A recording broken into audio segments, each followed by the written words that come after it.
Bismillahir Rahmanir Rahim. Alhamdulillahi Rabbil Alameen. Wassalatu wassalamu ala Sayyidina wa Mawlana Muhammad wa ala alihi wa sahbihi ajma'in. Assalamu alaikum wa rahmatullahi wa barakatuh. This is a presentation on how to view problems, specifically in Islam. So, everyone has different types of problems, whether it's later on in life, whether it's in career, someone's, bills, or their love, or their money, work, savings, debts, chores, and whatnot. Okay, so there's a whole load of things here that you can see are problems, but more related to you might be right now about health, about exams, about siblings, or one of the people inside your house, or maybe your school, your home, maybe even your parents. You might have a problem in any of these things. A problem may be online, a problem somewhere else. So how should you view your problems? Well, one of the first things is that, problems are not always bad. We need to learn how to see them. Problems have different perspectives, and we need to understand that. So we need to see them differently and take this ayah in consideration, which is Inna ma'al usri yusra. Allah Azza wa Jal says in Surah Inshirah, Surah number 94, ayah number 6, He says, surely with every difficulty comes ease. So either, even though you see a difficulty, usr, you see a difficulty, there's an ease that is lying there with the difficulty. So how is that? How is that you've got a problem, but with the problem, there's also a good side to it? How do you visualize that? So first of all, before we move on, just to mention that life is not a fairy tale. So although you have listened to a lot of fairy tales in your life, with every time it ending in and they lived happily ever after, well, that is something which is not going to be coming in your life, as in everything's kind of fine. Okay, if it's Jannah, then alhamdulillah, and they live happily ever after, that's true for a Muslim. That's something that we can look forward to. But in life, there's only going to be a very few people who are going to have a life with a few problems. Otherwise, a lot of people will have different types of problems. And it's very necessary to say that not all problems are bad. Okay, so we're going to see how. So just put this in your mind first before we go forward. Everybody has their own problems.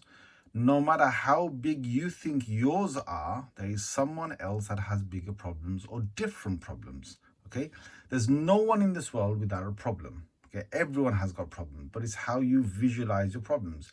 So let's just look at this. For example, you might have a person who might have, let's just look at beauty, intelligence, wealth, health, family, skill, an opportunity or something, home, character, and so on.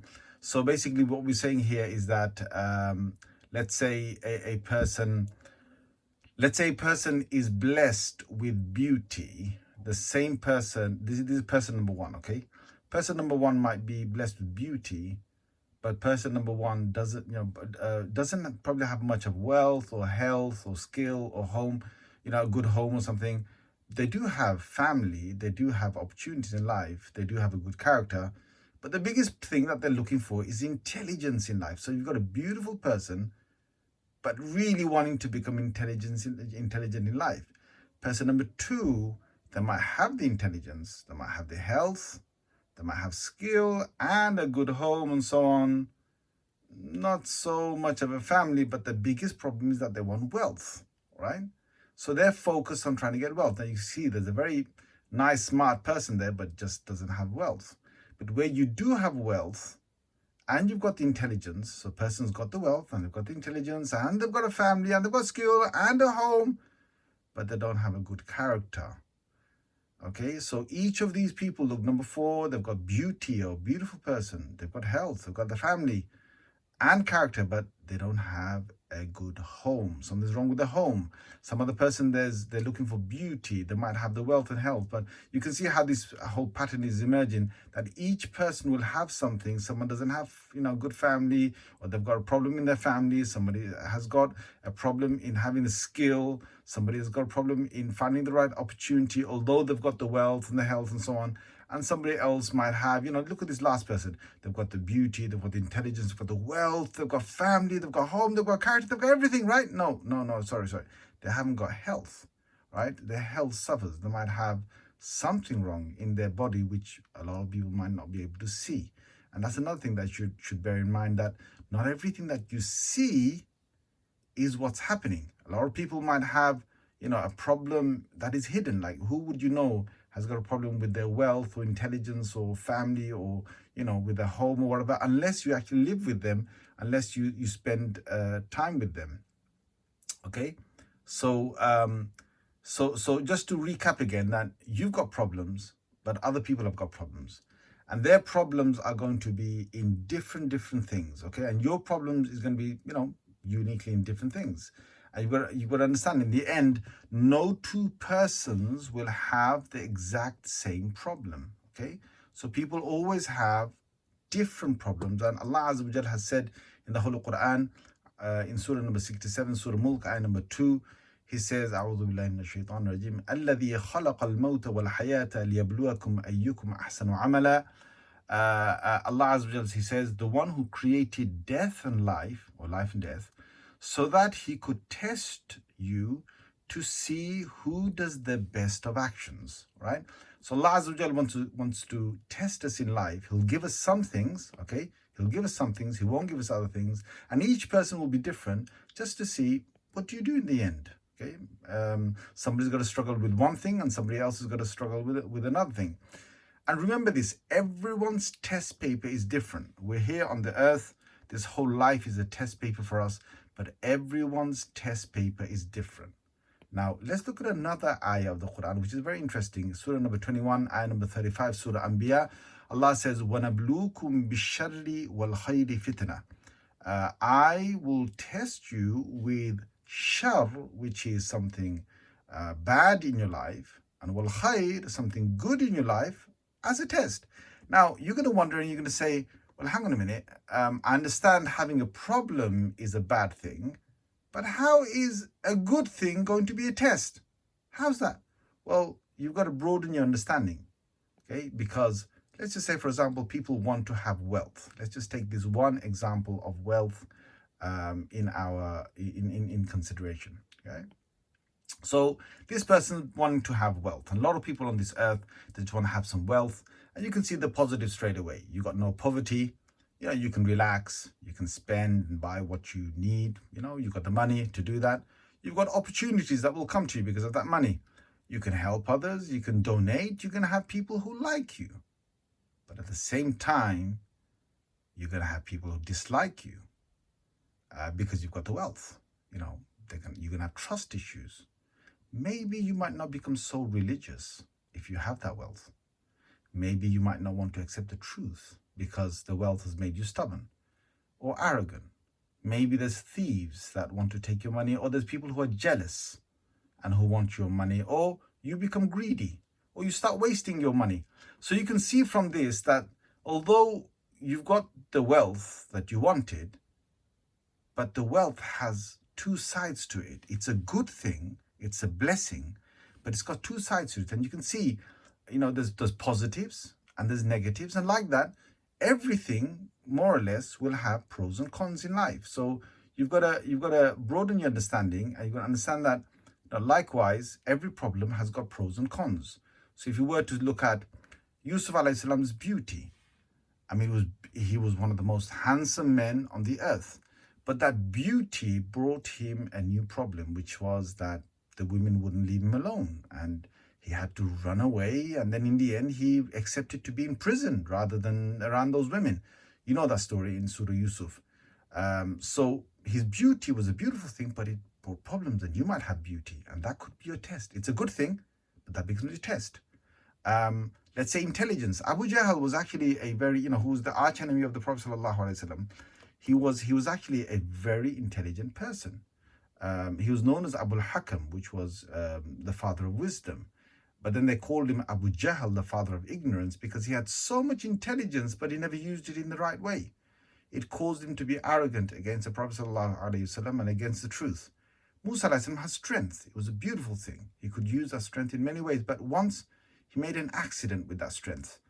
He hit someone, punched them in the chest, but that person passed away. And it became a massive test in his life where he had to run away from the palace and from the pleasures that he had. But you can see how a strength of someone can sometimes become a hindrance for them because of an accident or something that you never thought would come your way. Or let's look at the power that Allah gave Fir'aun. That power made him stubborn against Musa alayhi salam. So you can see all these things: power, strength, intelligence, beauty. Yet Allah Azza wa Jal, He can create from the same thing, that whether you've got something good in your life or whether you've got something bad in your life, you've got a test. So you've been tested with all these things in your life. So let's just say, for example, look, what Allah wants to see is, Allah wants to see whether you have beauty or not. Okay, if you've got beauty, it's a test, because Allah wants to see how do you use the beauty. If you don't have beauty, it's a test to see how do you cope with it. So that person is trying to get beauty, but Allah wants to see how you cope with it. Intelligence, if you got it, well, that's good. Allah wants to see how you're using it. But if you don't have it, how do you cope without it? And each of these things, whether it's wealth, health, family, skill, opportunity, or whatever else it might be, Allah wants to see how is it that you're coping without it. That's also another test. And if you do have it, how is it that you're using it? That's also a test. So we're being tested both ways, as Allah Azza wa Jal has said in this ayah, Surah number 21, ayah number 35. So with wealth, we've understood, that there's many different sides with all of these different things that Allah Azza wa Jal gave these people. We can see there's a test. Now, what will happen in life? Life will create many opportunities to solve problems. All these things that Allah puts us in, it's an opportunity where Allah Azza wa Jal puts us in a problem. We've got to solve the problem, but each time we solve the problem, we'll have another problem to solve. It'll always create, just like this person. Look, the person wanted wealth, the person got the wealth. But then the person got new problems, which is, are they going to now waste it or become greedy or have jealous people in their life to deal with? Or maybe the fear of theft, or maybe they might become arrogant. So these are new problems. I'm not saying all these problems might be created, but one of these problems will be created in their life because they accumulated wealth. And it's going to happen. And with all these things where you had a problem, you got out of it. So now you were in poverty first, now you got the wealth. But after that, Allah Azza wa Jal wants to see, well, what do you do with the new problems that come naturally by solving the last problem you had? Now, a beautiful way of looking at life and problems is this, okay? This quote says, there are 3 solutions to every problem. You either accept it, change it, or leave it. If you can't accept it, change it. If you can't change it, leave it. Now, to explain this, I'm going to show you this. So there's 2 bars here. I've created a bar at the top. I've created a bar at the bottom. So the bar at the top is the bar of change, and the bar at the bottom is the bar of acceptance. So your problem is in the middle. So if you're able to change it and move above that bar, then there's no problem left.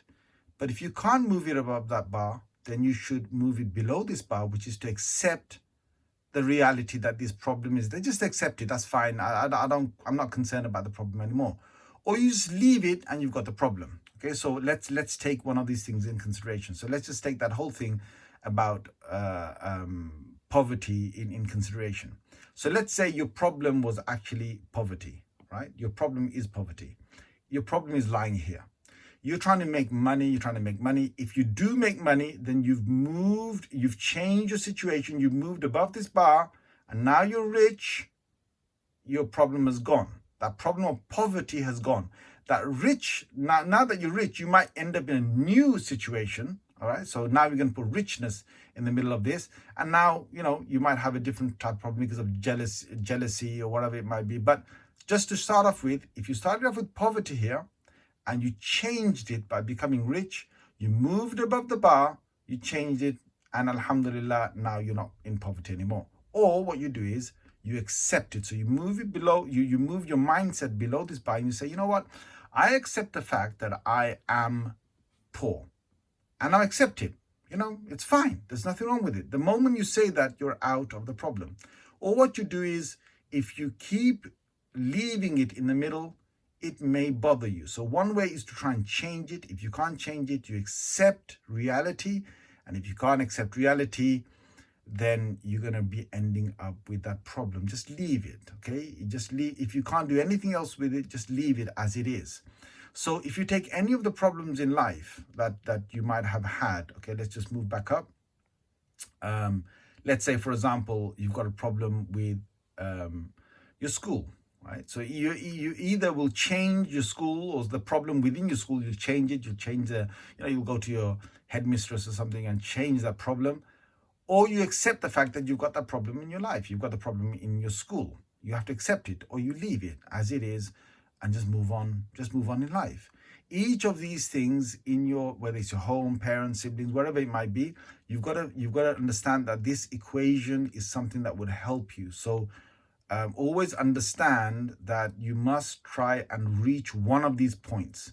It's better to try and change it, and if you can't change it, it's better to be here, which is just accept the fact that this is a problem in your life. Most people, when they accept it and you do sabr, see, this is where sabr comes in.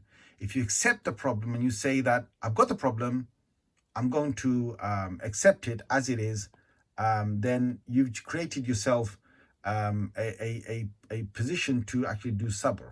Right? So let me just write sabr here. So you've got sabr here, and since you've got sabr, then it helps you to just not see that as a problem. Okay. So let's look at one beautiful hadith that makes us accept reality. So this is where the Prophet ﷺ, in a hadith of Bukhari Muslim, he says from Abu Hurairah radiyallahu anhu, where the Prophet ﷺ says, "Unzuru ila man huwa asfala minkum." The Prophet ﷺ says, look at those who have less than you. وَلَا تَنظُرُوا إِلَى مَنْ هُوَ فَوْقَكُمْ. And do not look at those who have more than you. فَهُوَ أَجْدَرُ أَلَّا تَزْدَرُوا نِعْمَةَ اللَّهِ عَلَيْكُمْ. So that you do not undervalue the favors of Allah upon you. So you don't look down on the favors of Allah upon you.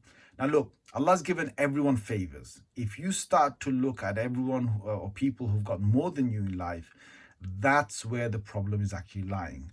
You need to look in the other direction and say, well, who are the people who've got less than me? And when you start, observing things where you can see clearly that, I might be a person, I've got, these things. Let's just look at this again. I've got these things in my life, right? But there's a person, look, I've got 3 ticks here, 4 ticks here. I've got maybe 5, 6 ticks here. There's one thing I really want, but you know what? That person here, they've only got 3 ticks, and they've got one, they've got a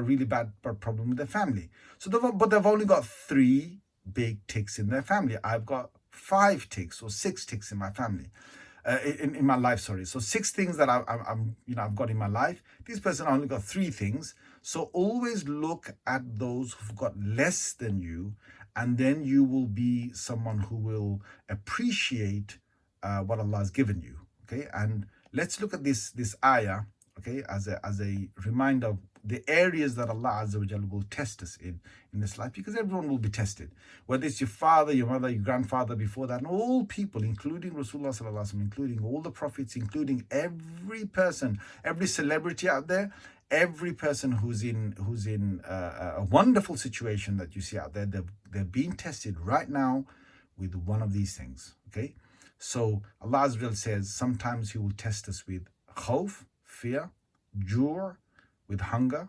naqsim min al-amwal, He might take away some of the wealth away just to see how we react. Well, anfus, or He might take a life away from the family.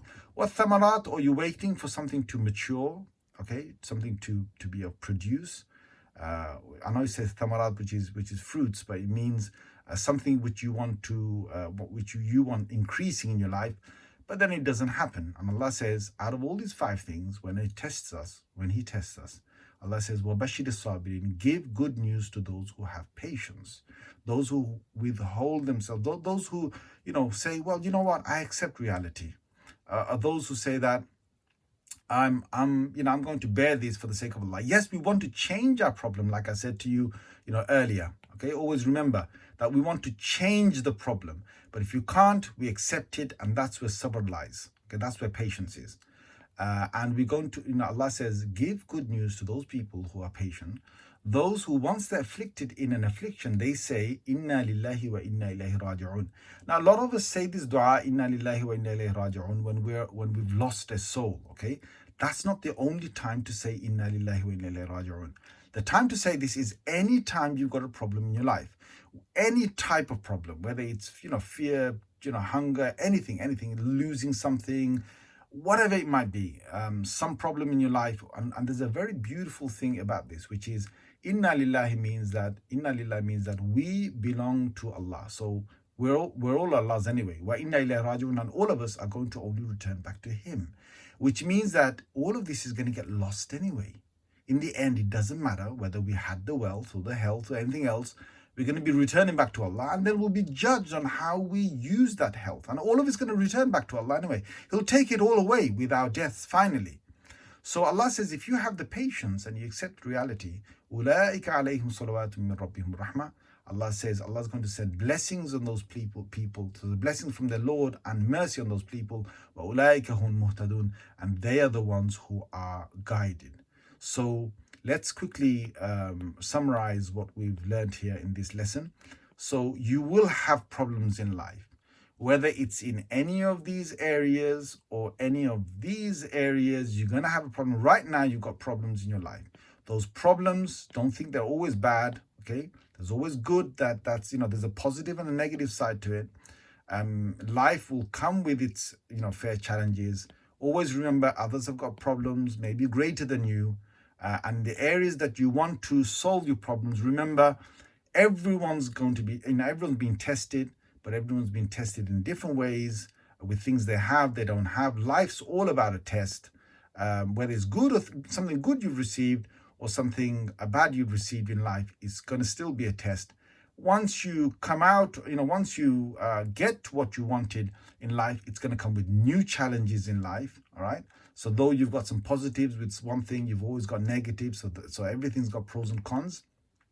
And remember that each time you come to a problem, you've got to understand that problem lies between these two bars. Try and get to change it. If you can't, then just accept what it is, have sabr. And this will be far better than just staying there with the problem and being bothered by it. Because once you can't change it and you can't accept that this is a problem in your life, that's where stress comes. Stress comes only when you keep on just thinking about that problem. Look, that problem's there, that problem's there, that problem's there. I want that problem to go away. You can't change it. Let's just say you didn't have the opportunity to change it. You didn't accept it, the reality of it. Then it's going to bug you. So that's why Allah wants us to just accept the fact that you've got this problem. And so too have many other people who've got their problems, okay? Always look at those people who've got less than us. You're going to always feel good about what Allah has given you in life. And finally understand that Allah is testing everyone in different ways. And that the best of those of us are those who have patience and who are able to understand that all of it belongs to Allah. All of it is going to return back to Allah. And that's where the mercy and the rahmah and all of that comes to us. Remember, life will come with its challenges. But if you want to be those who are above others, remember that this thing about sabr, okay? This sabr is very, very important to move in life, okay? This sabirin, to become those people who have sabr, is one of the best things you can have in life. So try and get the opportunity to understand that while you're young in life. When you've got something missing in life, you haven't got it, always understand to go back to these slides and say, you know what, there's different ways of us understanding what a problem is. Okay, so we will always view problems in a different way. And as long as we do that, inshallah, we will have a happy life because those problems won't be bothering us. Jazakumullah khair. Wassalamu alaikum wa rahmatullahi wa barakatuh.